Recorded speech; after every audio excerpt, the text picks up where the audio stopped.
Hi. Okay, hi.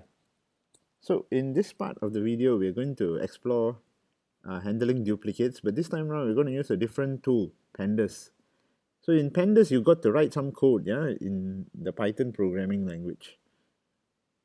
Okay, so Pandas is a open source data analysis and manipulation tool. It's very powerful.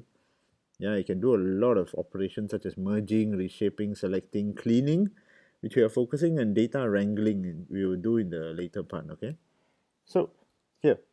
Let's start to load the data into Pandas. So in order to load the data into Pandas, we need to create a new file. Okay, so let's create a new, let me go to a new project. Okay, so file, let's just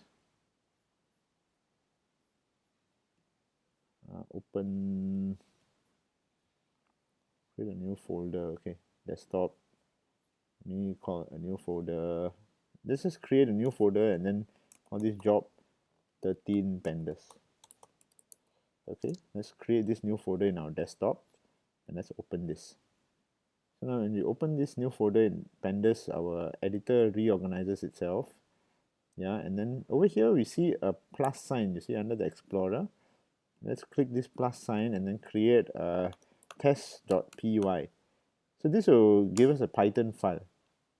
Yeah, we can see that, you see the Python logo has came up.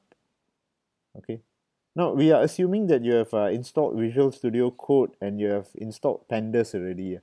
If you have not installed Pandas, you can just Google how to install Visual Studio Code and how to install Pandas. Yeah, okay, so we have covered that in an earlier video as well.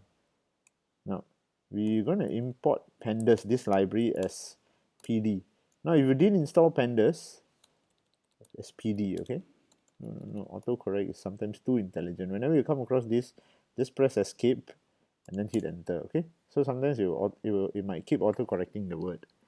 Now we're importing this library Pandas. This import will fail if you did not install Pandas, okay? So make sure Pandas is installed as PD. Now, how do we load the file? We load the file by saying that PD is Pandas, yeah? We renamed it, yeah? PD dot, there is a method which is called read CSV. Okay? Now, we are reading the file here, read CSV. So we need to get the file out.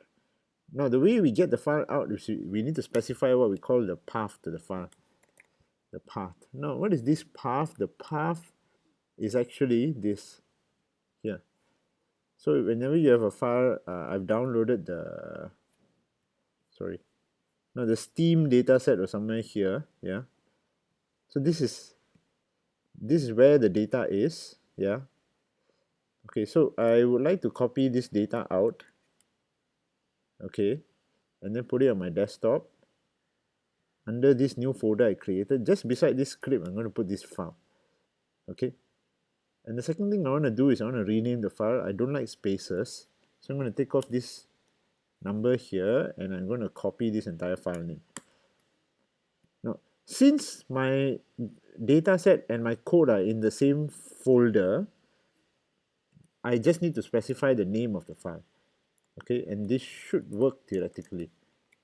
Okay, so let's check. Now, we are creating this variable called df. We can call it whatever you want. Yeah, we can call it whatever if you want. This is just a variable. You'll store the result of whatever is processed here. So Pandas will return back a data frame whenever it reads CSV. Yeah, so this is you return back a data frame. Whenever you do a read underscore CSV, you return back a data frame and the data is all here. So how do we check the data? We do a print. Then I'm going to print whatever. Yeah, this is just a variable name. It's like a container, okay? And how do we execute this script? We just press the play button here. Yep, so we can see that here our data set is loaded, yeah? I'm printing in line 5 and the data is being printed, yeah? If you remember the data earlier, the game, right? This is the user ID, this is the game name, this is whether it's purchase or play, and this is whether one or the number of hours, right? So we can see that here. And it will give us some summary statistics nicely now, yeah? We have 199,999 rows and 5 columns, right? Okay, so that's how we load the data into Pandas.